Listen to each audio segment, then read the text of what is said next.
Bismillahirrahmanirrahim. Assalamualaikum warahmatullahi wabarakatuh. Waalaikumsalam warahmatullahi wabarakatuh. Alhamdulillah, hamdahilladzi arsala rasulahu bil huda wa dinil haqq liyuzhirahu 'ala dini kullih wa kafa billahi syahida.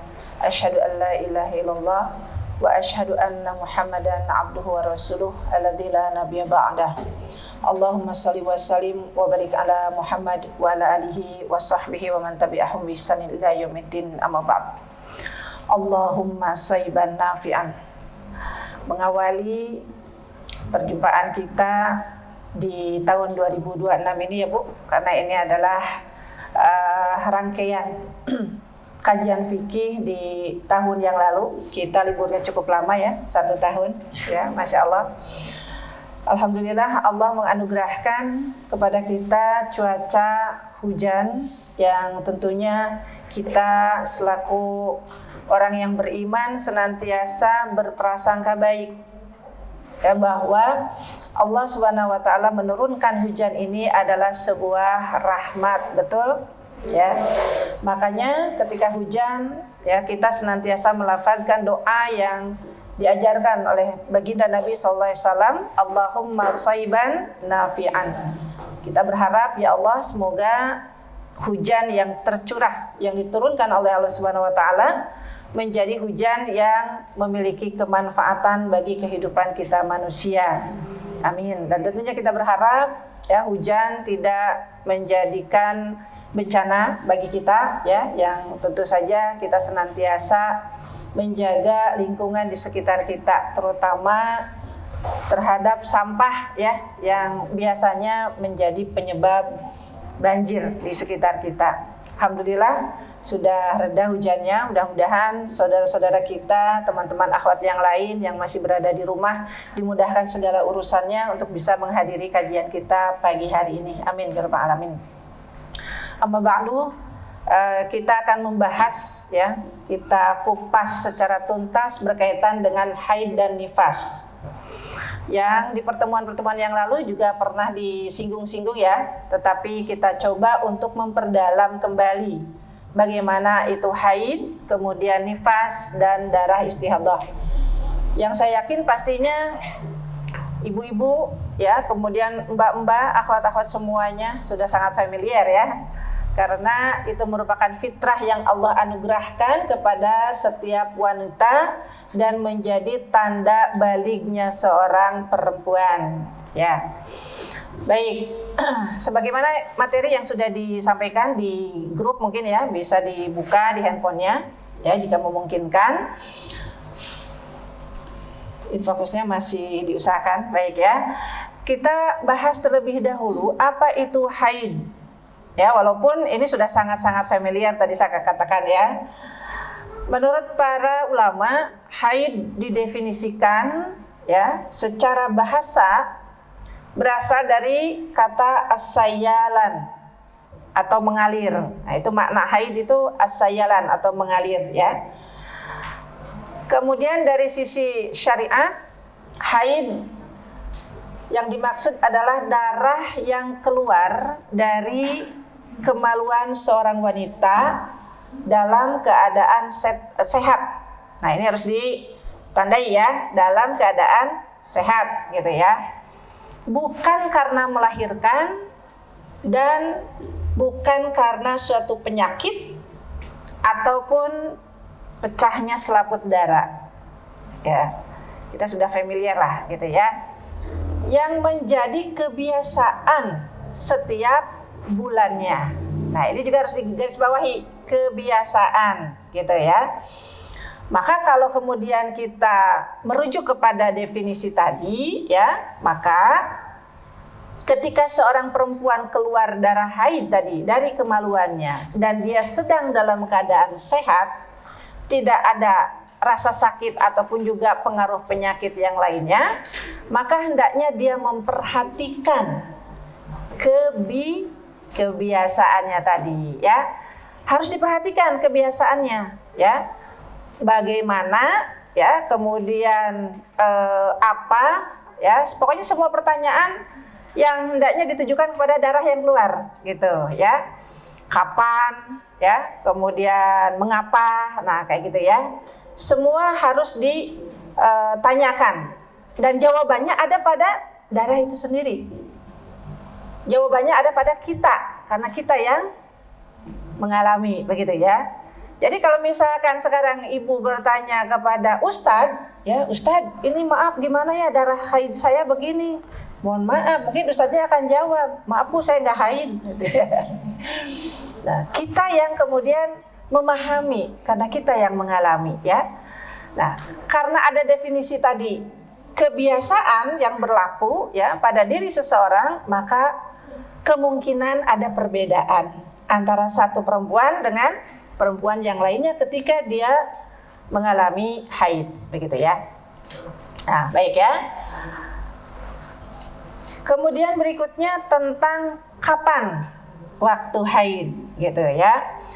Nah, mayoritas ulama berpendapat bahwa haid itu dimulai setelah seorang perempuan berusia 9 tahun. Nah, tentu ini merujuk kepada kebiasaan atau keumuman ya para wanita zaman dulu pada masa Nabi Shallallahu Alaihi Wasallam, gitu ya. Nah, pada zaman sekarang memang ada perubahan, ya, ada sedikit perubahan. Nah, masya Allah, saya punya pengalaman secara pribadi, putri saya haid kurang dari 9 tahun. Usia 8 tahun setengah. Waktu itu masih SD kelas 3. Ya. Nah, masya Allah gitu ya. Makanya kita sebagai seorang ibu ya harus kemudian juga mencermati bagaimana perkembangan dari anak-anak kita.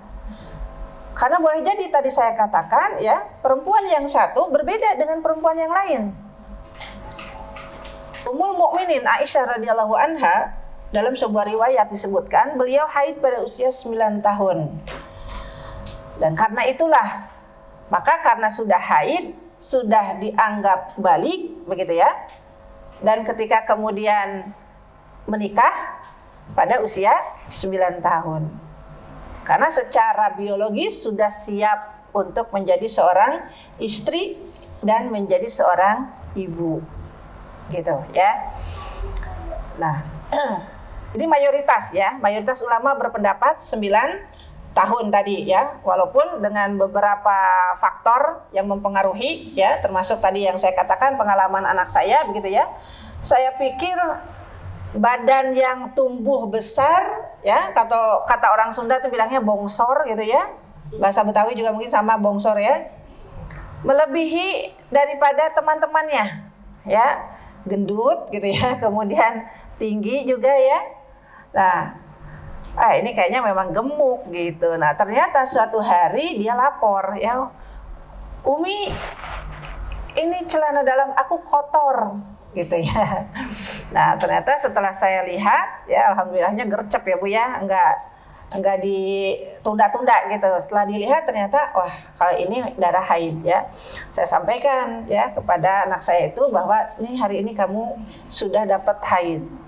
Gimana responnya? Hore, aku haid. Ya, kok senang saya bilang gitu ya. Iya, jadi aku nggak sholat. Gitu ya. Ya, senang haid karena nggak sholat ya. Nah, mungkin ini respon yang juga jarang gitu ya. Anak perempuan biasanya ada rasa cemas ya, ada rasa takut ya mendapatkan haid pertama begitu ya. Nah, ini memang pendampingan dari orang tua, wabil khusus ibu ya, sangat penting begitu ya.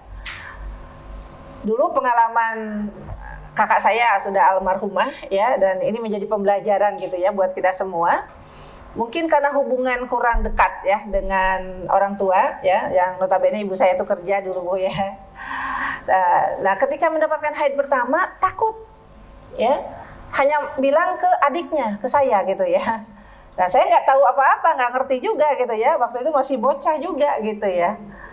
Nah, yuk keluar sana, getih, darah gitu ya. Terus gimana ya? Akhirnya pakai apa? Pakai kertas koran. Ya, karena tidak ada ilmu gitu ya.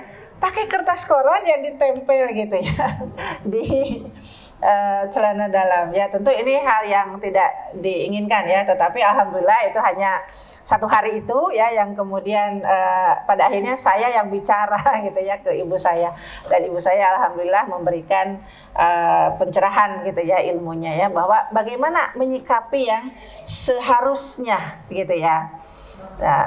Nah, saya menyikapi anak saya peluk, saya ucapkan selamat karena anak saya sudah balik begitu ya. Walaupun tadi dia merasa gembira karena tidak sholat ya. Saya katakan ya memang ya nggak apa-apa bergembira ya, tidak sholat tetapi hanya sampai selesai haidnya gitu ya.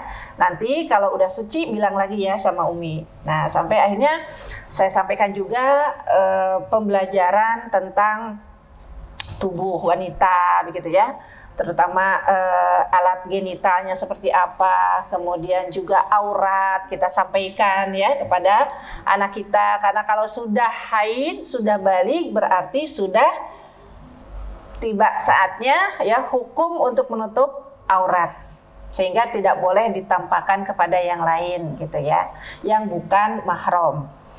Nah, hal-hal seperti itu yang kemudian terus harus kita tanamkan ya. Selain itu juga tentang kebersihan ya. Yang ya namanya bocah 8 tahun ya Bu ya gitu. Mencuci aja kita sendiri kayaknya nggak percaya gitu ya.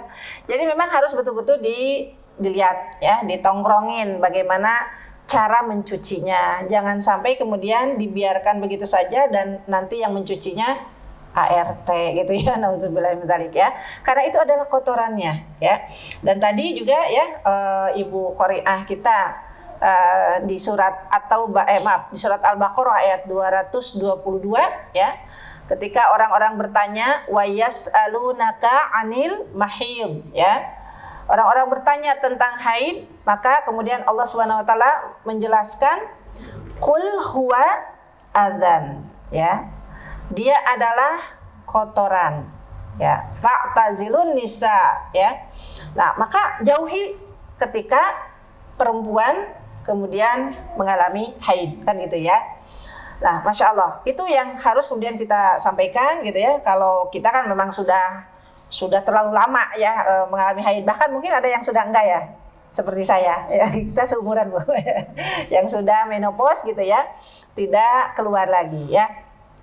Nah, kemudian waktu haid ini tadi ya dimulainya bisa 9 tahun atau bahkan kurang ya, karena beberapa faktor, bisa faktor makanan, karena mungkin kebanyakan hormon ya, makanan juga bisa ya, makanan yang disuntik hormon kadang ayam misalnya gitu ya, atau makanan lain ya yang mengandung hormon banyak dikonsumsi dan kemudian pada akhirnya mempercepat haidnya seorang anak perempuan ya, atau juga mohon maaf mungkin tayangan-tayangan ya yang mengandung unsur-unsur pornografi, maka itu tentu harus diwaspadai ya, karena dia juga akan mempercepat ya. Jadi seperti buah-buahan mungkin ya yang matang sebelum waktunya karena ada karbit. Kalau dulu bahasanya ya ada di karbit gitu ya, jadi lebih cepat matangnya ya.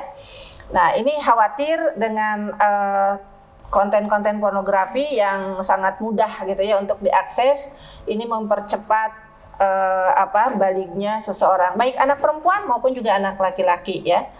Nah ini bahaya karena sebagaimana yang dikemukakan oleh para ahli ya, ketika sudah terpapar konten pornografi, nauzubillah min dzalik ya, maka berakibat seseorang itu ketagihan ya, dan ini jauh lebih berbahaya daripada ketagihan narkoba, nauzubillah ya. Kalau kita sering mendengar paparannya Ibu Eli Risman misalkan ya, atau para ahli yang lainnya ya. Nah itu awal haid ya, kemudian berakhirnya kapan? Ini pun juga berbeda-beda ya. Bagi para ibu yang mungkin mengalami yang disebut dengan menopause dini ya, bisa jadi 40 tahun sudah tidak keluar lagi darah haidnya ya. Tetapi pada umumnya di Indonesia terutama ya khususnya kaum wanita itu biasanya di atas 55 tahun ya, atau ada juga yang 50-an lah pokoknya gitu ya. Ini umum ya. seorang perempuan sudah berhenti atau menopause ya.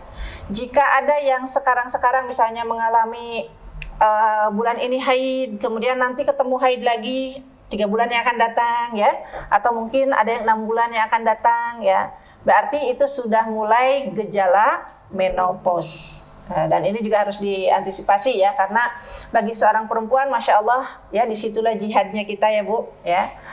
Untuk menjelang menopause itu tidak mengenakan ya, sangat tidak mengenakan bagi beberapa orang perempuan ya, mengalami rasa panas ya, hot flashes bagi tubuhnya gitu ya, meningkat suhu tubuhnya, kemudian ada rasa nggak nyaman lah ya di bagian dalam begitu ya. Nah ini yang harus kemudian diwaspadai juga ya, dan bagaimana kita mengantisipasi untuk bisa membuat tubuh kita nyaman ya. Dan ingat bahwa menopause itu bukan sesuatu momok yang mengerikan ya. Kadang-kadang banyak perempuan yang kalau sudah menopause tuh aduh takut gitu ya, aduh nanti gimana ya gitu ya. Ya tentu yang pertama takut nikah lagi suaminya kali ya, gitu ya. Karena katanya ada beberapa yang tidak mampu melayani suami ya. Nah, tetapi itu sebetulnya tidak usah dikhawatirkan ya. Dia adalah sebuah fitrah yang harus diterima dengan lapang dada dari kita, dan tadi ya, pola pikir positif, senantiasa berhusnuzon kepada Allah Subhanahu wa taala ya. Nah, baik ya.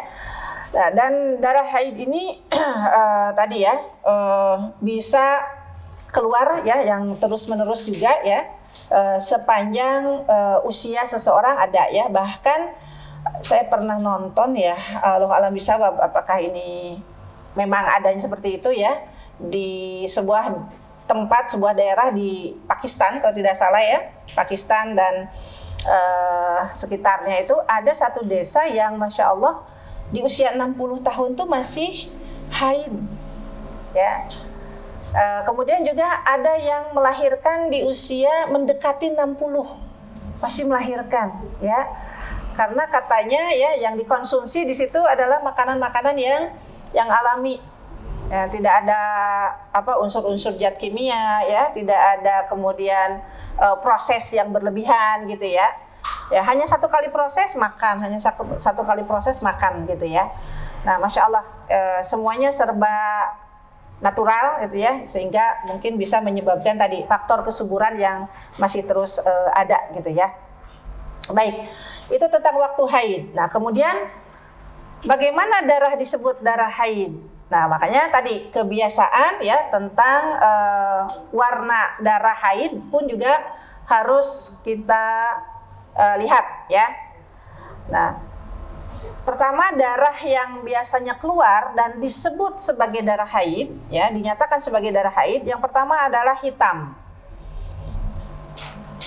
ya. Nah sebagaimana hadis dari Fatimah binti Abu Hubaish ya, ketika beliau mengeluarkan darah ya, kemudian Rasulullah SAW berkata kepada beliau ya, jika darah yang keluar adalah darah haid, maka warnanya hitam yang dapat dikenali. Nah, jadi walaupun hitam ya mudah dikenali, itu adalah darah gitu ya. Nah, jika terdapat darah yang berwarna seperti itu, maka berhentilah mengerjakan sholat. Jika berwarna lain, hendaklah tetap berwudu dan melaksanakan karena dia adalah penyakit. Hadis riwayat Abu Daud, Imam Nasai, kemudian Ibnu Hibban dan Daruqutni ya. Masya Allah. Nah ini sudah kita mafhum ya. Kemudian yang berikutnya kemerahan. Di slide-nya ada tentang sifat darah nggak? Nggak ada. Sifat darah. Kalau nggak ada nggak apa-apa, saya tambahkan aja ya. Yang kedua, warna kemerahan. Karena warna asli dari darah adalah merah. Maka kalau kemudian mendapatkan warna merah ya sebagaimana biasanya, nah maka itu adalah darah haid. Jadi bisa hitam, bisa merah. Berikutnya kekuningan. Nah, yang ini seringkali orang menjadi ragu apakah itu darah haid atau bukan, gitu ya. Nah, Rasulullah SAW mengatakan jika ada keluar cairan kekuningan yang bersamaan atau menjadi lanjutan dari darah haid yang warna sebelumnya, atau misalnya merah tadi ya, atau ada coklat, maka itu termasuk darah haid. Jadi merupakan lanjutan ya, nggak ada jeda gitu. Nah, tapi jika yang warna kekuningan itu keluar setelah terputus atau setelah selesainya haid, maka itu tidak terkategorikan darah haid. Itu untuk yang kuning ya. Kemudian berikutnya yang keempat adalah keruh. Ya, keruh itu bisa condong ke hitam atau abu-abu ya, bisa condong ke coklat begitu ya. Seperti air kotor lah gitu ya, air keruh ya. Ini berdasarkan hadis dari Alqamah bin Abu Alqamah dari ibunya, yang dulunya adalah seorang hamba sahaya yang dibebaskan oleh Ummul Mukminin Aisyah radhiyallahu anha. Dia berkata bahwa beberapa orang wanita mengirimkan suatu wadah yang di dalamnya terdapat kapas yang berwarna kekuningan bekas terkena darah haid atau yang berwarna keruh. Kemudian mereka bertanya tentang kewajiban sholat. Lalu Aisyah radhiyallahu anha menjawab, "Janganlah kalian tergesa-gesa sampai kalian melihat warna kapas itu putih." Maksudnya jangan tergesa-gesa bersuci, jangan tergesa-gesa mengerjakan sholat ya, sampai melihat kapas itu sebagaimana warna aslinya, yaitu putih gitu ya. Nah, setelah kemudian diusapkan ya ke daerah kemaluan seorang wanita dan ternyata warnanya tidak berubah, maka diyakini bahwa dia telah suci gitu ya. Nah, ini menjadi bahan pertimbangan ya, warna kuning, warna keruh tadi ya, bahwa waktu haid insya Allah akan selesai gitu ya. Nah, dan kita harus kemudian mengintip apa ya, kalau kata orang Sunda mengadodoho ya, artinya harus sering dilihatnya ya. Jangan sampai kecolongan ya. Jangan sampai kecolongan, misalkan sudah kuning nih, di pagi hari sudah kuning gitu ya. Nah, kemudian tidak pernah kita lihat lagi blas sampai maghrib misalnya gitu ya. Pas maghrib sudah putih. Ya, maksudnya sudah putih tadi ketika dites, dicek oleh kapas ya sudah putih. Nah, ini putihnya itu sejak kapan? Nah, apakah memang putihnya pas maghrib barusan ya, pas dicek, atau mungkin sebelumnya juga sudah putih? Ya, zuhur sudah putih misalkan ya, sudah nggak keluar lagi yang kuning, kemudian asar juga sudah tidak keluar lagi yang kuning ya. Makanya ada pendapat dari ulama ya, ketika mendapatkan tadi ya sucinya di waktu maghrib ya, maka sholat sebelumnya harus diganti ya, karena tadi dikhawatirkan ya kita tidak tahu bahwa sesungguhnya sucinya kita itu sudah dari waktu sholat yang sebelumnya, begitu ya. Baik. Kemudian berikutnya adalah tentang masa haid. Ya, ini masih waktu ya, tentang masa haid. Kalau tadi kan awal dengan akhir haid. Nah, masa waktu haid disebutkan di dalam kitab fikih sunnah itu tidak ada batas maksimal maupun minimal berkaitan dengan masa haid, sebab tidak ada dalil yang dapat dijadikan sebagai sandaran. Hanya saja memang para ulama ya berpendapat berdasarkan kepada keumuman yang terjadi pada kaum perempuan gitu ya. Nah, lama haid dan jangka waktu sucinya, pendapat pertama dari mazhab Maliki ya. Dalam kitab Al-Mudawanah ala Al-Fiqh Al-Maliki menyatakan ya, kita baca artinya saja ya, bahwa Ibnu Nafi mengatakan dari Abdullah bin Amr, dari Rabi'ah dan Yahya bin Sa'id, batas maksimal seorang wanita boleh meninggalkan sholat karena haid adalah 15 hari. Kemudian dia harus mandi dan sholat.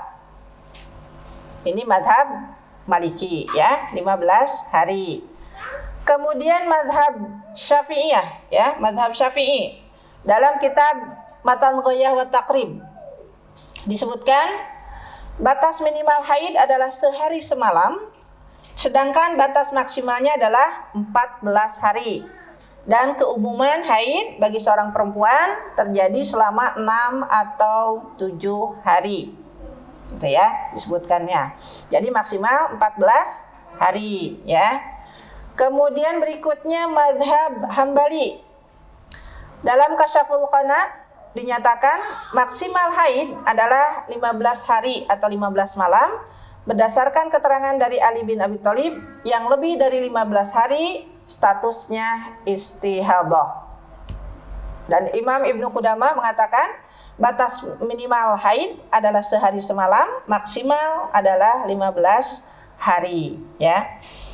Nah, jadi kalau kita lihat tadi 2 madhab 15 hari ya, 1 madhab 14 hari ya.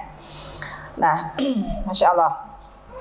Kemudian Al-Khalal di sini mengatakan pendapat Abu Abdillah Imam Ahmad bahwa batas minimal haid sehari ya dan batas maksimalnya adalah 15 hari. Sehingga kalau kita lihat dari jumhur ya, maksudnya kebanyakan ulama menyebutkan bahwa batas lama haid adalah 15 hari. Hanya di Indonesia memang mayoritasnya adalah mazhab Syafi'i, maka mengambil pendapat 14 hari ya. Nah, jadi kalau belum 14 hari ya sudah ya ditunggu aja gitu ya sampai bersih begitu tadi ya. Kalaupun misalnya selesai 14 hari tetapi esok harinya yang ke-15 masih ada, maka terkategorikan apa? Darah istihadah ya atau darah penyakit begitu ya. Slide berikutnya tentang kasus darah haid yang keluar sedikit-sedikit ya. Ini seringkali banyak kasus di masyarakat kita ya, di kalangan kaum perempuan ya. Dan dengan pendapat yang tadi itu sudah cukup buat kita untuk dijadikan sebagai pegangan ya, bahwa batas haidnya 15 hari kalau jumhur ya, sedangkan Imam Asy-Syafi'i menyebutnya 14 hari. Jika terus keluar bersambung. Artinya misalkan hari ke-5 udah sedikit nih ya, sedikit. Nah besoknya sedikit, terus sedikit-sedikit nyambung ya. Tidak ada satu hari yang terjeda, berhenti atau putus tadi gitu ya. Nah jika haid yang sudah putus sebelum 15 hari, artinya kita sudah mengetes tadi ya dengan kapas misalkan ya, udah 7 hari nih. Nah yang ke-8-nya sudah putih kapasnya, kemudian kita bersuci dan melaksanakan ibadah sholat. Nah, ternyata misalkan hari ke-10 ya, selang 1 hari, kita 1 hari itu suci gitu ya, 2 hari berarti ya, hari ke-8, hari ke-9 sudah suci, hari ke-10 keluar gitu ya. Maka ulama berpendapat ya, yang keluar yang kedua ini tidak dihitung sebagai haid karena sudah sempat bersuci gitu ya. Nah, kemudian yang keluar lagi adalah cairan keruh atau kekuningan yang keluarnya bersambung dengan haid, maka dihitung haid tadi ya. Kemudian cairan keruh atau kekuningan yang keluar setelah darah haid putus, setelah bersuci tadi, maka tidak dihitung haid. Bisa dipahami ya? Insyaallah. Baik ya. Nah, itu dari darah haid yang seharusnya kita perhatikan begitu ya, dan bisa menjadi pedoman kita. Biasanya kalau kita memperhatikan darah haid sewaktu gadis ya, nah itu bisa dijadikan sebagai pedoman karena boleh jadi setelah menikah karena berbagai faktor terutama hormon ya, apalagi misalnya hamil, kemudian nanti melahirkan ya. Setelah selesai menyusui terkadang berubah. Ya, terkadang berubah. Ya, sampai-sampai kalau para sahabiat ada yang kemudian mengalami istihadah yang terus sampai 7 tahun lamanya, misalkan ya, terus-terusan darah haidnya keluar, nggak ada 1 hari pun yang berhenti. Nah kan ini jadi bingung ya, kapan waktunya sholat, ya, kapan waktunya berhenti dari sholat? Karena walaupun tadi terus-menerus keluar. Ya, setiap bulan tuh keluar terus gitu ya, nggak ada jeda 1 hari pun. Pasti di antara darah yang keluar selain darah istihadah ada darah haid. Makanya ketika kita memperhatikan tentang sifat-sifat darah haid kita dulu sebelum menikah gitu ya, nah, maka kita bisa membuat pedoman gitu ya. dulu lagi gadis atau sebelum istihadah misalkan ya, saya keluarnya awal bulan. Ya, setiap tanggal berapa sampai tanggal berapa. Nah, itu jadi pedoman ketika kita mengalami istihadah gitu ya. Nah, kemudian juga dari sifat darahnya. Mohon maaf, ibu-ibu suka menciumnya nggak? Suka ya? Mudah-mudahan ya. Atau minimal pernah lah gitu ya. Pernah menciumnya ya. Mencium bau darah haid seperti apa ya. Nah, itu pun bisa dijadikan sebagai pedoman kita. Darahnya baunya khas gitu ya. Oh, ini darah haid. Selain tadi ya, warna gitu ya. Nah, dan tidak ada hal-hal yang mempengaruhi kondisi kesehatan kita. Tidak ada yang sifatnya patologis. Gatal misalkan gitu ya. Kalau gatal ya apalagi nauzubillah gitu ya, sampai menyebabkan hal-hal yang tidak kita inginkan ya, apakah iritasi gitu ya, apa mungkin jadi infeksi nauzubillah ya, maka itu harus segera diperiksakan. Karena tadi khawatir menjadi patologis, berpenyakit. Nah, itu istihadah kategorinya ya. Nah, kemudian juga selain sifat warna, bau ya, kemudian ada hal-hal yang membuat kita tidak nyaman. Karena darah haid itu sejatinya kalau menurut ilmu kesehatan itu adalah berasal dari dinding rahim, ya.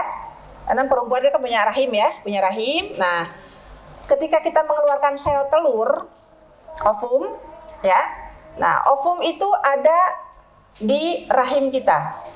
Yang kalau kemudian, mohon maaf, berhubungan dengan suaminya, ya, dan kemudian Allah takdirkan sel sperma berhasil membuahi sel telur yang ada pada istrinya, maka dia membuahkan anak, ada janin ya. Tapi jika tidak dibuahi, lama-kelamaan itu sel telur yang ada di rahim menjadi matang sebagaimana buah. Kalau sudah matang, lama-lama jadi apa? Busuk ya, karena sama kita nggak dikonsumsi gitu ya. Nah, kalau pisang kan enak ya, bisa digoreng gitu ya, bisa dikukus pisang ya. Nah, ini sel telurnya kematangan dan akhirnya menjadi busuk. Maka ketika busuk itulah dia akan luruh, ya. Dia akan luruh dan boleh jadi karena dia nempel di dinding rahim, ya. Dinding rahim ikut luruh juga, terbawa, ya, karena dia nempel sifatnya gitu, ya. Nah, itulah yang disebut dengan darah haid. Ketika sel telur luruh, ya, mau keluar gitu ya, dan dia kemudian mengambil sebagian dari dinding rahim dari seorang perempuan. Nah, jadi kalau itu kan di dalam gitu ya, kita tidak tahu kondisi di rahim kita seperti apa kan gitu ya. Nah, jadi kalau misalnya selama ini ada yang merasa sakit, ya, apa istilahnya penyakit itu?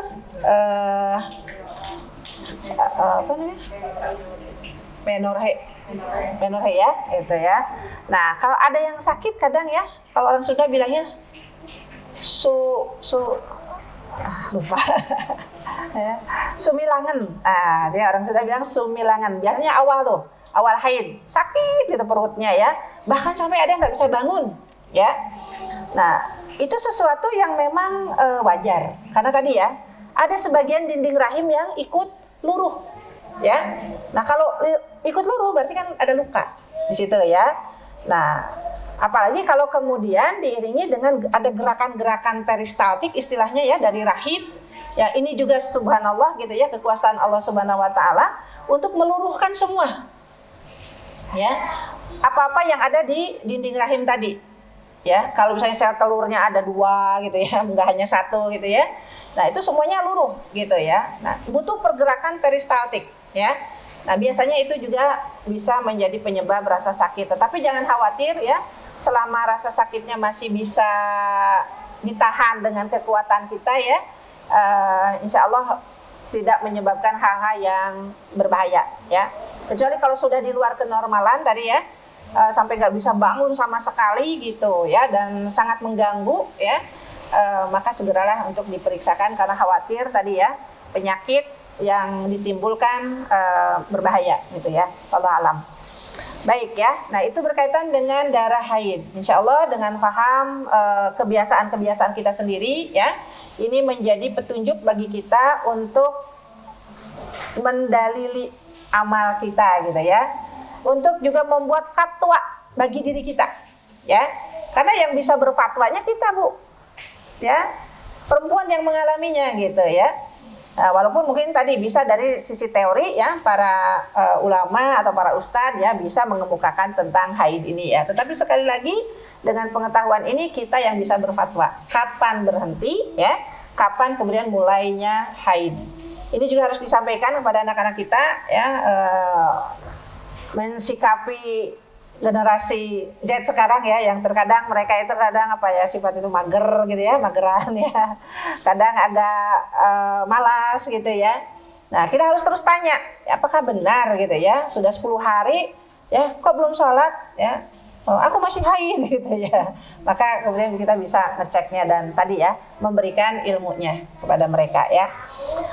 Baik, berikutnya kita bahas tentang nifas ya.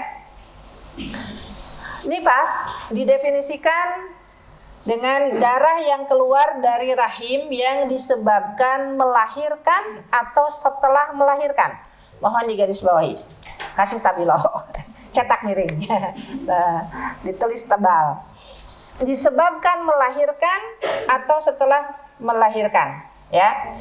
Nah, sehingga kategori seseorang yang misalkan dia hamil 9 bulan tetapi belum HPL ya, belum mendekati HPL lah, dan nggak ada tanda-tanda mulas atau apa gitu ya, tidak ada tanda-tanda melahirkan, kemudian sudah keluar darah ya, apakah itu disebut melahirkan? Belum. Orang janinnya masih di perut ya, nggak ada tanda-tanda untuk melahirkan, tapi memang sudah keluar darah. Nah biasanya itu terbukanya selaput biasanya ya, yang disebut dengan pembukaan gitu ya, pembukaan 1, pembukaan 2 gitu ya. Nah biasanya pembukaan awal ya 1 atau 2 kadang-kadang tidak ditandai dengan mules yang banyak gitu ya. Nah, jadi itu bukan melahirkan dan itu bukan darah nifas. Jadi kalau sudah keluar darah, sudah ada bercak darah ya, dia tetap sholat wajib ya gitu. Atau misalkan ada seseorang yang alhamdulillah dites dengan tes kehamilan positif hamil ya, udah periksa juga misalkan ke bidan, ke dokter ya. Nah ketika dicek di USG, oh ya ibu, alhamdulillah ibu ini hamil sudah 10 minggu misalkan ya, atau 12 minggu. Nah selesai itu tiba-tiba besok harinya keluar darah yang agak banyak. Nah mohon maaf, itu bukan haid ya, apalagi nifas, masih jauh gitu ya. Maka baginya itu adalah darah istihadah dan hukumnya wajib sholat gitu ya. Qadarullah, saya dari 5 anak 7 kali hamil. Dari 7 kali hamil, 6 kali dari kehamilan itu mengalami pendarahan ya. Pagi-pagi dites positif hamil, itu sorenya itu bisa keluar bercak darah, atau besoknya bisa banyak darah yang keluar. Hati-hati ya. Nah setelah kemudian diperiksakan itu bukan darah haid dan saya mengkategorikannya darah istihadah, tetapi harus waspada karena bisa terancam keguguran gitu ya, karena ada yang luruh dari rahim atau dinding rahim. Hati-hati ya, khawatir janin yang sudah dibuahi itu ya, dia kan nanti akan mencari tempat ya di rahim, nempel gitu ya, karena masih zigot biasanya ya, masih zigot. Nah ketika menempel, kalau ada yang luruh, khawatir ikut luruh. Maka ini harus diwaspadai gitu ya, kalau ada pendarahan seperti itu, apalagi kalau misalnya sampai banyak, sehingga disarankan biasanya oleh dokter kandungan bed rest total ya. Masya Allah, luar biasa nikmatnya bed rest total ya. Badan kita merasa sehat ya, tetapi yang di dalam nggak sehat ya. Jangan merasa kemudian sehat gitu ya, udah jadi jalan kemana gitu ya. Jangan, ikuti petunjuk dari ahlinya. Ketika dokter kemudian mengharuskan kita bed rest, ya udah bed rest.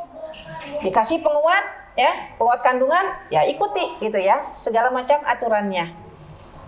Bahkan dulu itu, masya Allah ya, semoga jadi pahala buat almarhum suami saya ya. Ketika saya bed rest itu beliau yang ngurusin ya. Karena saya nggak berani keluar turun dari tempat tidur, padahal dari tempat tidur ke kamar mandi sangat dekat ya, paling cuma 7 langkah sampai 10 langkah lah, karena masih di dalam kamar mandinya itu. Tapi saya nggak berani karena sekalinya berjalan ya itu langsung keluarnya merah ya, terancam keguguran. Jadi pakai pispot aja Bu di tempat tidur ya, dibersihin gitu ya, masya Allah ya, luar biasa pengorbanannya. 9 bulan bayangkan ya, tidak melakukan apapun ya, dan cuti dari semua kegiatan ya, pengajian atau apapun lah pokoknya ya, ngajar ya, semuanya diberhentikan ya. Orang-orang kan jadi heran gitu ya, ada juga perkataan-perkataan yang nggak enak gitu ya, yang miring gitu ya, karena mereka tidak mengalami, nggak apa-apa, karena mereka nggak tahu gitu ya apa yang kita rasakan gitu ya. Dan saya memilih untuk menyelamatkan keturunan gitu ya, karena kalau abai ya wallahu alam ya, ini mungkin juga sudah takdir Allah ya, kalau abai bisa jadi memang nggak punya anak pada akhirnya gitu ya. Nah saya sampai panas punggung tuh Bu, 9 bulan coba begini ya, mencoba duduk aja di tempat tidur keluar itu ya, masya Allah luar biasa ya. Anak yang kedua bed rest. Nah kemudian kehamilan ketiga nggak ada ya, karena keluarnya terus, bukan hanya sekedar darah tapi cairan ketuban juga ikut, jadi habis kering di dalamnya ya. Padahal waktu itu saya masih ingat ya, itu hari raya Idul Fitri. Namanya Idul Fitri kan ada tamu, nggak enak kita ya, pengennya salaman gitu ya. Saya hanya berjalan dari kamar gitu ya, karena ada yang sepuh-sepuh juga gitu datang ke rumah, dari kamar ke ruang tengah salam. Setelah itu saya tidur lagi ya. Tapi setelahnya luar biasa ya, sampai ganti kain berapa kali gitu ya, sampai akhirnya tadi kehabisan ya. Itu kehamilan ketiga. Kehamilan keempat alhamdulillah Allah takdirkan ada. Kehamilan kelima nggak ada ya. Kehamilan keenam ada, alhamdulillah. Kehamilan ketujuh ada. Yang tidak mengalami pendarahan hanya anak yang pertama. Waktu itu almarhum masih kuliah di Madinah ya. Kadang-kadang ibu saya suka bercanda ya, kamu nanti kalau hamil lagi katanya man tinggalkan weh gitu ya, ke almarhum itu ya. Udah tinggalin aja gitu, karena dulu juga saya nggak didampingi suami gitu ya, hamil yang pertama ya, masya Allah. Nah selama saya bed rest tadi, pendarahan itu tetap sholat ya, karena kategorinya apa? Istighadah ya, tetap sholat. Gimana sholatnya? Di tempat tidur ya.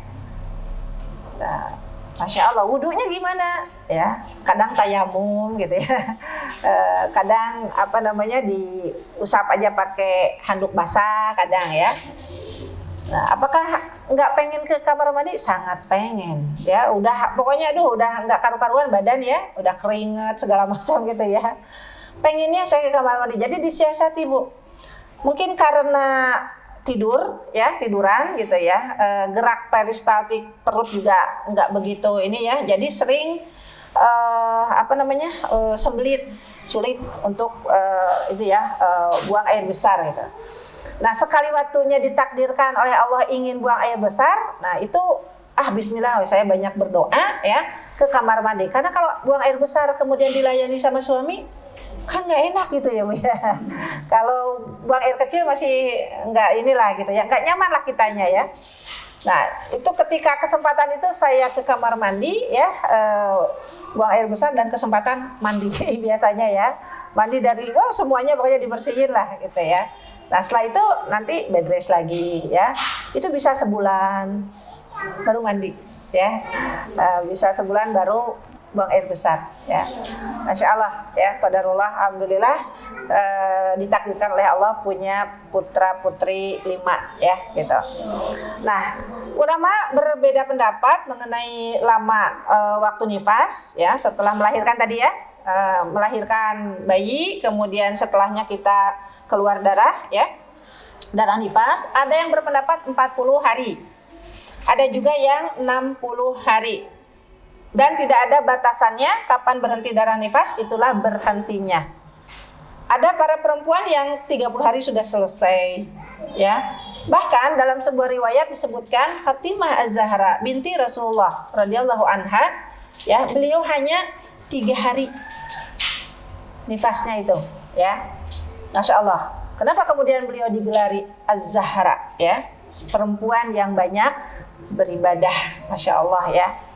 Nah, karena tadi, ya, waktu nifas beliaunya pendek kategorinya, ya, dan beliau memperbanyak ibadah setelah selesainya darah nifas, ya. Nah, nifas tidak ada batasan minimal dan maksimalnya. Jika wanita melihat darah lebih dari 40 hari atau 60 hari atau 70 hari kemudian berhenti, maka itulah masa nifas. Tetapi secara umum, ya, itu 40 maksimal 60 secara umum, ya. Baik. Slide berikutnya, ya. Nah, setelah kita tahu tadi tentang haid, tentang nifas, ya, maka ini adalah hal-hal yang terlarang bagi wanita haid dan nifas. Pertama, sholat. Ini sudah mafhum, ya, dan menjadi ijma dari para ulama dari beberapa dalil hadis yang ada, ya, ataupun juga dari Al-Qur'anul Karim.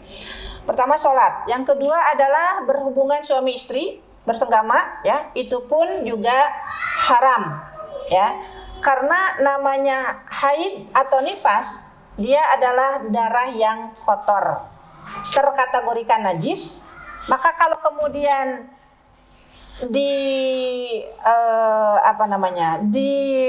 dipaksa tidak keluar, ya, yang harusnya keluar, kemudian karena ada proses hubungan suami istri, ya, bisa jadi darah yang harus keluar bisa masuk lagi, ya. Nah, itu dari sisi kesehatannya begitu, ya. Dan dari sisi syariat ini sudah sangat tegas, ya, bahwa kita diharamkan untuk melakukan hubungan suami istri dikala haid dan nifas, ya. Banyak hikmah yang kemudian bisa kita ambil, bukan semata-mata dari sisi kesehatan, ya. Kemudian yang ketiganya adalah saum, puasa. Ya, nanti akan kita bahas, ya. Ini pun juga terlarang bagi wanita haid dan nifas. Kemudian yang keempat adalah tawaf. Yang kelima menyentuh mushaf. Yang memang untuk bab ini banyak perbedaan pendapat, ya, di kalangan para ulama kita. Ini sudah pernah kita bahas, ya, di pertemuan yang lalu. Kemudian yang keenam menetap di masjid. Ini pun juga sama, ya. Ada beberapa khilafiyah atau perbedaan pendapat di kalangan para ulama. Dan yang ketujuh juga masih khilafiyah tentang membaca Al-Quran, ya. Tapi saya secara pribadi bersepakat, ya, dengan 7 hal ini terlarang bagi haid dan nifas. Baik, ya. Berikutnya adalah darah istihadah.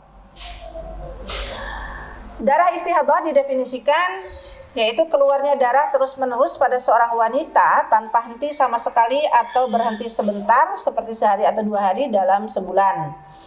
Ada 3 kondisi bagi wanita mustahadah. Yang pertama, sebelum mengalami istihadah, ia punya haid yang jelas waktunya, seperti yang tadi saya sampaikan, ya. Misalkan istihadahnya itu terjadi setelah dia punya anak. Nah, maka dia punya waktu haid ketika masih gadis misalkan, ya, atau sebelum punya anak. Udah jelas waktunya gitu, ya. Nah, dalam kondisi ini hendaklah ia berpedoman kepada jadwal haidnya yang telah diketahui sebelumnya. Nah, pada masa itu dihitung sebagai haid dan berlaku baginya hukum-hukum haid. Adapun selain masa tersebut merupakan istihadah yang berlaku baginya hukum-hukum istihadah. Jadi kalau misalkan biasanya dulu di awal bulan, ya, nah maka tandai tanggal 1 sampai 7 itu adalah darah haid. Berarti dia berhenti dari sholat.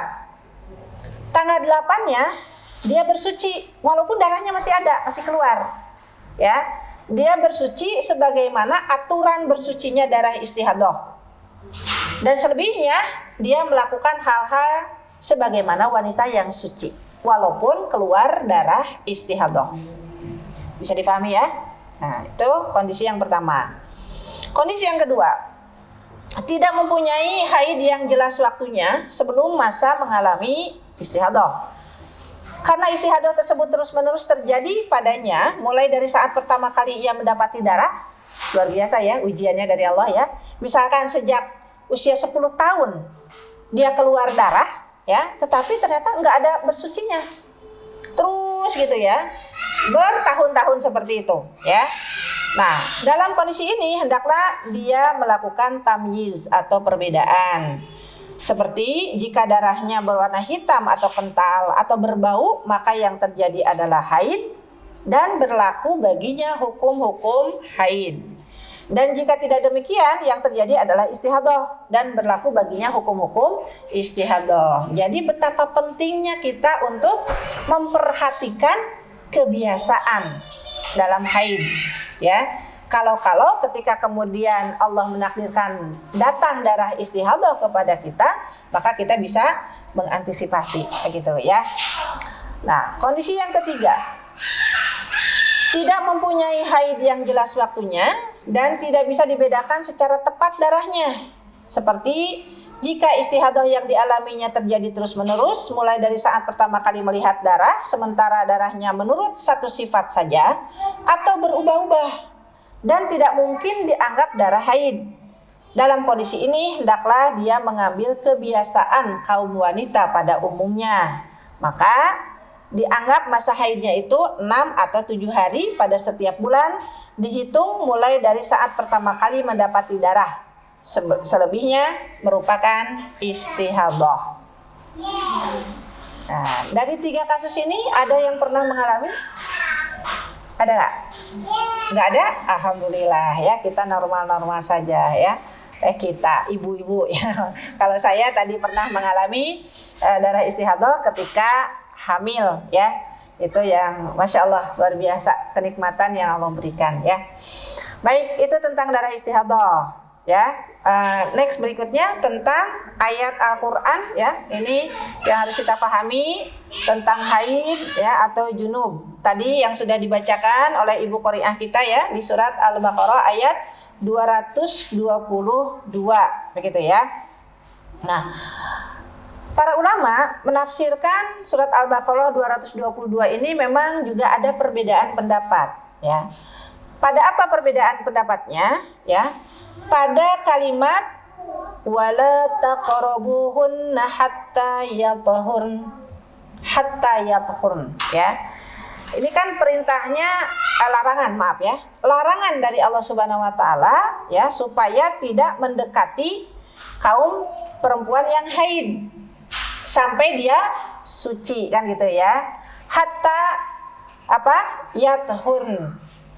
Suci itu suci yang seperti apa? Ada yang menyebut ya tidak berhentinya darah sama sekali itu disebut suci. Artinya tadi setelah dicek ya, setelah dicek ternyata kapasnya putih berarti sudah suci, sudah berhenti darahnya. Nah maka setelah itu boleh berhubungan. Nah, itu pendapat pertama. Pendapat yang kedua, pendapat ulama yang menyebutkan bahwa yang disebut dengan suci setelah mandi junub.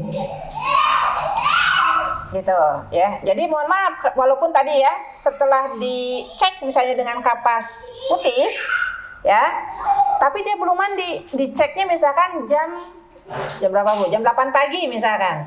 Tapi dia belum mandi. Karena mandi itu syarat apa? Syarat sholat kan gitu ya. Nah, maka dia berpikir mandinya nanti saja ketika adzan zuhur gitu. Tiba-tiba misalkan mendadak suaminya pulang pulang gitu ya jam 9 pagi. Terus ditanya, kenapa Pak pulang? Emang boleh pulang? Iya nih mumpung ada kesempatan. Lagian tadi di jalan Papa lihat lihat perempuan cantik misalkan gitu ya. Nggak usah disebut cantik lah, ntar istrinya marah ya. Tadi lihat perempuan, aduh gitu ya, tampilannya ya menggoda gitu ya. Pokoknya menampilkan sekwilda sekitar wilayah dada ya. Juga bupatinya ada ya, buka paha tinggi-tinggi gitu ya. Sekwilda dan bupatinya pokoknya ini banget di mata gitu ya. Jadi udahlah ingat sama mama, pulang aja ya. Bah udah berhenti kan, udah suci, udah bersih gitu ya. Ibunya bilang ya, tadi udah dicek sih jam 8. udah bersih, udah putih gitu ya. Nah, ya. Ada orang yang beranggapan tadi ya, karena sucinya tadi berhentinya darah haid ya, maka dia melakukan senggama ya. Tapi orang yang berpendapat ya, atau ulama yang berpendapat yang disebut dengan bersuci itu adalah mandi junub ya, maka si ibunya akan bilang, ntar dulu ya Pak, Mama mandi dulu tuh ya. Maka dia mandi dulu tuh, setelah mandi baru berhubungan ya. Ya, si papanya bilang entar aja sekalian ya, satu kali mandi buat dua niat gitu ya. Ada yang berpendapat seperti itu. Saya secara pribadi ya bersepakat dengan yang disebut dengan bersuci ya, itu adalah setelah mandi junub, setelah mandi wajib gitu ya. Sehingga di sini sebutnya hatta yatahurun, itu seperti itu ya, setelah suci. Ya, ini silakan pada ibu-ibu mau pendapat yang mana ya. Mau satu kali mandi dua niat atau satu mandi satu niat ya. Nah, saya berpendapatnya seperti itu. Ya, maka setelah suci baru kemudian boleh dicampuri ya istrinya begitu ya. Di tempat yang diperintahkan oleh Allah Subhanahu wa taala ya. Nah, Masya Allah. Itu surat Al-Baqarah 222. Kemudian terkait dengan larangan menyentuh mushaf, ini sudah pernah kita bahas ya di surat Al-Waqiah ya. Innahu laqur'anun karim fi kitabim maknun la yamassuhu illal mutahharun tanzilum mir rabbil alamin. Sesungguhnya Al-Quran itu adalah bacaan yang sangat mulia pada kitab yang terpelihara atau lauh mahfuz. Tidak menyentuhnya kecuali hamba-hamba yang disucikan, diturunkan dari Tuhan semesta alam ya. Nah, ini yang berpendapat bahwa larangan menyentuh mushaf karena ayat ini gitu ya. Nah, ini pun juga ada khilaf, ada perbedaan pendapat di kalangan para ulama yang sudah pernah kita bahas ya. Berikutnya next dalil hadis tentang istihadah dari Aisyah radhiyallahu anha, bahwa sahabiat yang bernama Fatimah binti Abu Hubaish bertanya kepada Rasulullah SAW, ya Rasulullah, sesungguhnya aku mengalami istihadah maka tidak pernah suci, apakah aku meninggalkan sholat? Jawab Nabi, tidak, itu adalah darah penyakit, namun tinggalkanlah sholat sebanyak hari yang biasanya kamu haid sebelum itu. Kemudian mandilah dan lakukan sholat. Masih tentang istihadah dari Aisyah radhiyallahu anha, beliau mengatakan bahwa Ummu Habibah mengalami istihadah selama 7 tahun, Masya Allah ya. Karena itu dia lantas bertanya kepada Rasulullah SAW tentang permasalahannya. Beliau lalu memerintahkannya untuk mandi, maka Ummu Habibah selalu mandi ketika hendak mengerjakan sholat. Nah, ini tata cara istihadah, Bu. Ya, ketika waktu suci, ya, maka dihukumi tadi ya, dikala dia waktu suci tapi mengeluarkan darah istihadah, maka wajib sholat.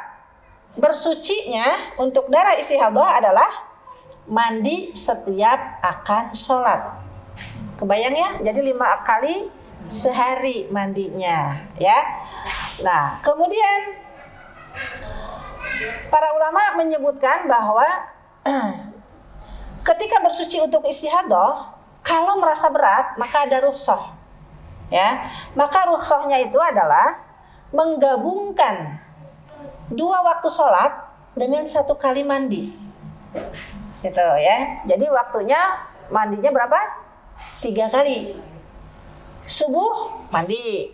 Nah, untuk sholat zuhur maka dia akhirkan waktu zuhur gitu ya. Kalau sekarang waktu zuhur berapa? 3:30 ya. Nah, akhirkan waktu zuhur di jam 3. Karena masih tetap waktunya kan ya. Jam 3 masih waktu zuhur, Bu. Masih sah untuk sholat zuhur. Nah, dia mengakhirkan ya. Caranya gimana? Jam 3 tadi dia segera mandi, mandinya mandi junub ya, mandi janabah begitu ya. Nah, kemudian dia melaksanakan sholat zuhur ya, dan diam di tempat. Ketika selesai ya, assalamualaikum, tiba-tiba suara adzan asar berkumandang. Nah, dia diam di tempat, maka dia segera melakukan sholat asar. Dengan catatan darah istihadahnya tidak boleh mengenai tempat sholat, ya, pakaian, ya, dan anggota tubuh yang lainnya. Karena darah istihadah hukumnya najis, ya. Nah, masya Allah luar biasa. Jadi caranya gimana? Kalau dulu itu sampai ditadahin di bawah, Bu. Jadi kakinya agak agak ngangkang dikit ya, agak terbuka gitu ya. Dan di bawahnya ada tempat. Kalau netes. Dulu, zaman dulu ya. Nah, kalau sekarang ya kita sudah ada teknologi pembalut gitu ya. Nah, hanya saja pembalut pun juga harus waspada karena biasanya dia panjang ya.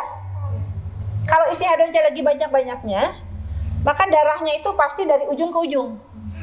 Kalau dari ujung ke ujung, maka ada bagian tubuh lain yang kena darah istihadah. Dan itu najis. Ya. Cara yang paling efektif adalah ditutup dengan tampon. Seperti misalkan botol ditutup pakai biasanya tutup kayu atau busa atau apa ya. Nah, gitu kan, plek gitu loh. Maka tidak ada celah kan untuk keluar, disumbat maksudnya ya. Nah, maka ketika sholat itu disumbat seperti itu. Itu yang paling efektif. Dan dia bergegas kemudian melaksanakan sholat. Nah, selesai itu tentu sumbatannya ambil lagi gitu ya, pakai dengan yang lain lah gitu ya, diganti gitu ya. Nah, itu tata cara bersuci dari istihadah. Sholat maghrib dan isya sama ya, maghribnya diakhirkan mandi. Nah, kemudian tadi ya, selesai sholat maghrib dia menunggu waktu isya barang sebentar, dan berikutnya adalah sholat isya bersegera ya. Masya Allah. Jadi 3 kali mandi untuk 5 kali waktu sholat. Itu tentang darah istihadah ya. Next slide-nya berikutnya adalah hadis tentang junub dan haid ya, dari Aisyah radhiyallahu anha. Beliau mengatakan, aku pernah mandi besar bersama Rasulullah SAW di satu bejana, padahal kami berdua dalam keadaan junub. Jadi boleh ya, silahkan untuk menambah keromantisan pasangan suami istri ya. Kemudian Nabi SAW memerintahkanku, kemudian aku memakai sarung menutupi pusar hingga lutut, lalu Nabi mencumbuiku sementara aku sedang haid. Nah, maka ini pun juga boleh gitu ya, karena yang haid itu adalah kemaluannya ya, sedangkan yang lainnya tidak begitu ya. Tidak sebagaimana anggapan orang Yahudi terdahulu, kalau ada perempuan mereka yang haid maka semuanya dianggap najis. Jadi mereka tidak mau duduk bareng, tidak mau makan bareng gitu ya. Jangankan tadi memeluk, mencumbu ya, untuk duduk bareng aja, untuk ngobrol aja nggak mau. Dan pada akhirnya mereka diasingkan, dikarantina, disuruh pergi gitu ya dari rumahnya ketika sedang haid.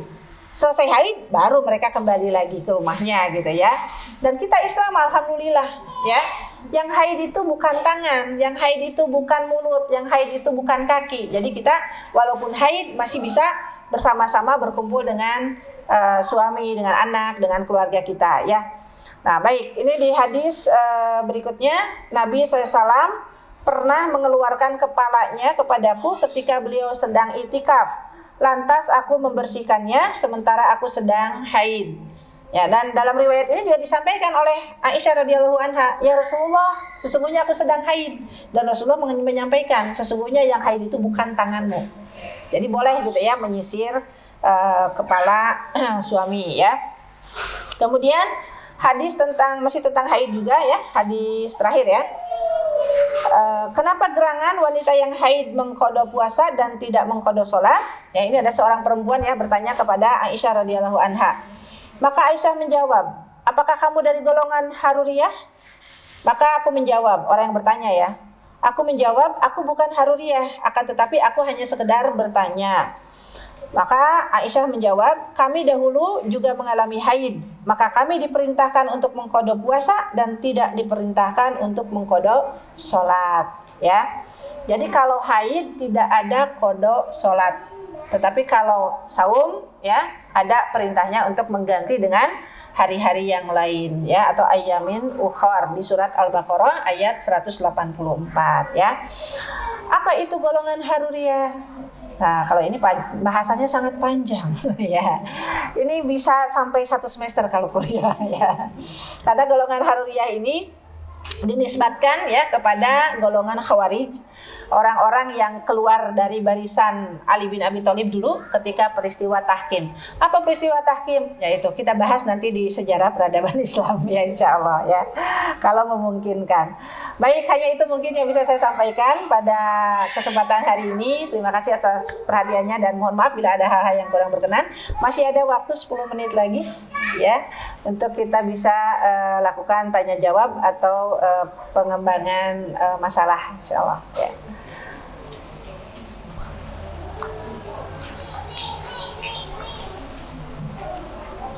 Baik, terima kasih Ustaz Imas, Masya Allah sekali ya materinya ibu-ibu.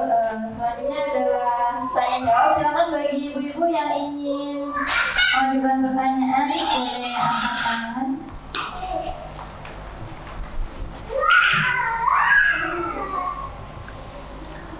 Ada? Ini kayaknya para senior. Oh. Baik, silakan. Ya, Bismillahirrahmanirrahim. Saya Saidah mau tanya, waktu saya belum nikah kan saya 7 hari. Setelah pakai spiral kenapa jadi 10 hari ya? Dan jadi saya pakainya yang mana? Baik. 7 apa 10 harinya itu? Baik. Ya, makasih. Ya. Baik, terima kasih. Ya, Masya Allah ya. Yang tadi saya sampaikan bahwa kadang-kadang setelah menikah begitu ya, ada perubahan ya. Siklus haid kita yang tadi disampaikan dalam pertanyaannya ya, waktu dulu gadis sebelum nikah 7 hari biasanya ya, seminggu. Setelah nikah kemudian menggunakan alat kontrasepsi jadi berubah kan gitu ya, bisa sampai 10 hari banyak. Baik ya, itu merupakan salah satu faktor yang mempengaruhi memang dengan alat kontrasepsi ya. IUD atau apa sekarang ada Kaperti gitu ya, atau apalah gitu ya. Yang jelas IUD bukan AASEP gitu ya. Bukan Ayuda ya, tapi IUD. Baik, IUD itu memang benda asing ya. Benda asing yang dimasukkan ke dalam tubuh kan gitu ya. Yang sepengetahuan saya caranya itu biasanya di leher rahim ya, dipasangnya gitu ya di leher rahim. Nah, itu yang kemudian akan mempengaruhi siklus haidnya, darah haidnya gitu ya. Ketika berhubungan ada kalanya kasus misalkan bergeser ya, namanya berhubungan ya, pasti ada ininya lah ya, ada pergeseran ya, bisa dia naik ke rahim yang memang dekat dengan leher rahim gitu ya. Nah, kalau sudah dia bergeser dan kemudian biasanya ada goresan mungkin ya, ada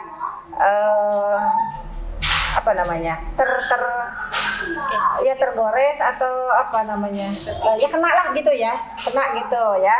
Nah, itu bisa jadi meluruhkan ya dinding rahim yang di situ, sehingga bukan hanya sel telurnya saja yang luruh tadi ya, melainkan dinding rahim pun juga ikut luruh, makanya jadi lebih banyak gitu ya, karena IUD tadi ya.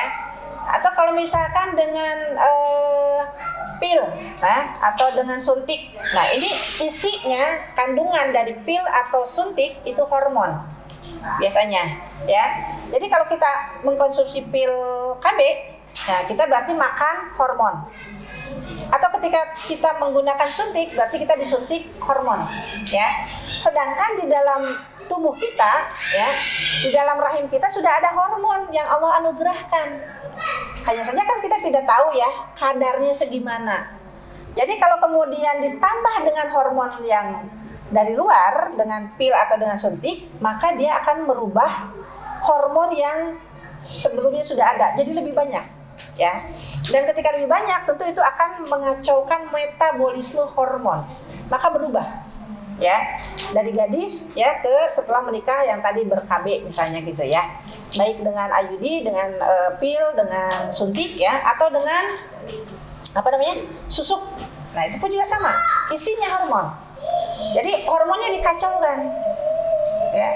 Makanya jangan heran kalau misalnya lebih lama atau bahkan ada yang enggak haid sama sekali. Gitu, ya. Nah, ini sebuah perubahan yang memang harus kita sadari, ya. Dan ada efek sampingnya, namanya juga zat dari luar tubuh, ya. Dan tubuh pasti bereaksi, gitu, ya. Walaupun tadi mungkin dianggap aman, gitu, ya. Pasti ada sesuatu, ya. Dan kita harus berlapang dada dengan hal itu, ya. Jadi ya terima saja 10 hari, gitu, ya. Jadi haidnya memang 10 hari, ya. Jangan berpedoman kepada yang 7 hari karena itu sudah lalu, ya, dan ini haid yang baru lah, gitu, ya, siklus yang baru. Jadi itu yang diperhatikannya, gitu, ya. Wallahu alam. Satu lagi, ya, Bangga, 5 menit. Ini mungkin nggak usah pakai itu ya. Iya. Terkait tadi Ustazah cara mencucikan darah istihadah gitu ya. Tadi kan mandi ya, Iya. sampai 3 kali. Saya tuh mau mengkonfirmasi pendapat yang cukup betul aja, apakah ada syarat-syarat tertentu yang bisa dipakai ketika atau memang nggak ada sebenarnya pendapat itu gitu. Baik. Itu dengan dulu gitu. Ya. Baik. Al-aslu al-ghuslu. Hukum yang asalnya itu memang mandi, gitu, ya. Nah, hanya tadi, ya, para ulama ada yang mengeluarkan fatwa rukhsah. Ya, karena Islam itu sifatnya memudahkan, ya, bukan untuk menyulitkan, gitu, ya. Karena istihadah itu memang bukan haid atau nifas yang mewajibkan ketika bersucinya itu adalah harus mandi, ya, maka dibolehkan untuk melakukan setiap sholat, setiap wudhu. Walaupun misalkan saya masih punya wudhu nih, gitu, ya, jam 11 tadi kok udah wudhu, ya, nah pas zuhur mau sholat harus wudhu lagi, gitu, ya. Nah, ini tadi, ya, berdasarkan bahwa Islam itu mudah, memudahkan umatnya, ya, dan bersucinya dari darah istihadah bukan bersuci dari kenajisan sebagaimana suci dari haid atau nifas, gitu, ya. Nah, sehingga dibolehkan, ya. Imam Al-Qardhawi itu membolehkan setiap wudhu, setiap kali sholat, ya. Silahkan kalau misalnya mau berpendapat kepada beliau juga boleh, silahkan, ya. Baik, wallahu a'lam shawab. Itu saja. Ya, boleh nggak satu? Enggak. 3 menit lagi. Ustazah, ini yang berkaitan dengan kasus darah haid itu kan, jika darah haid terus keluar gitu. Nah, keluar ini keluar dari apa? Vagina atau keluar dari dinding rahim gitu. Soalnya gini Ustazah, jadi dia berhenti nih sama sekali di celana kita atau di pembalut kita nggak keluar sama sekali. Tapi kan kalau dicongkel ternyata masih ada dan itu sampai seminggu gitu. Ya. Nah, maksudnya yang keluar ini bagaimana Ustazah? Ya, baik, ya. Boleh jadi memang darah haidnya masih ada tapi tidak keluar. Karena apa? Bisa jadi sebabnya karena kita kurang mobilisasi. Orang yang duduk aja kerjaannya gitu, ya. Atau mungkin baringan terus, mager terus, ya. Kurang mobilisasi jadi memang agak tertahan sehingga di pembalut itu bersih aja, nggak ada apapun. Nah, makanya tadi salah satu caranya untuk menentukan suci atau enggaknya pakai kapas, ya.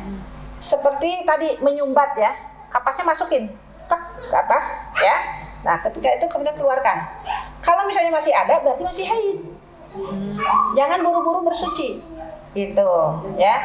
Karena boleh jadi tadi, karena udah sedikit darahnya, sehingga kalau kita kurang mobilisasi, emang nggak keluar, nggak ada di pembalut, nggak ada di celana, nggak ada, gitu, ya. Nah, jadi memang tadi harus dipastikan dengan cara kapas atau tisu, ya, kalau sekarang ya bisa, tisu juga bisa lah, ya.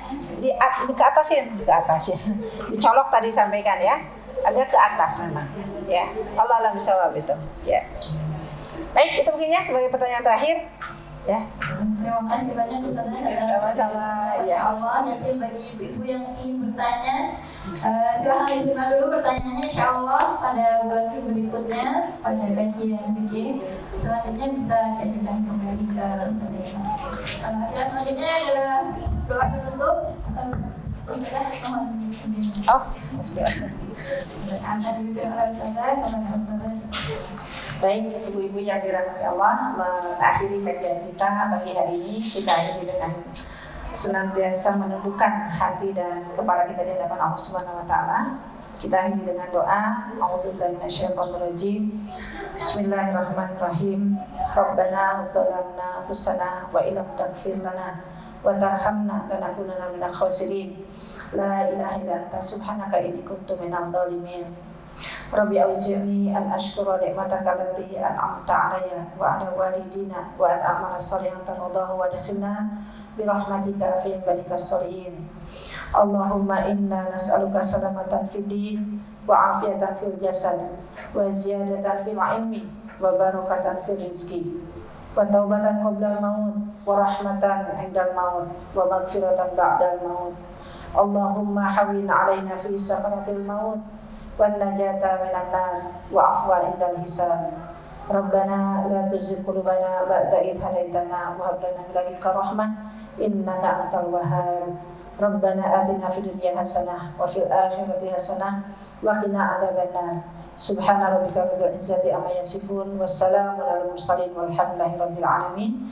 Kita akhiri dengan doa kafaratul majlis. Subhanaka Allahumma wa bihamdika asyhadu an la ilaha illa anta astaghfiruka wa atubu ilaik. Assalamualaikum warahmatullahi wabarakatuh.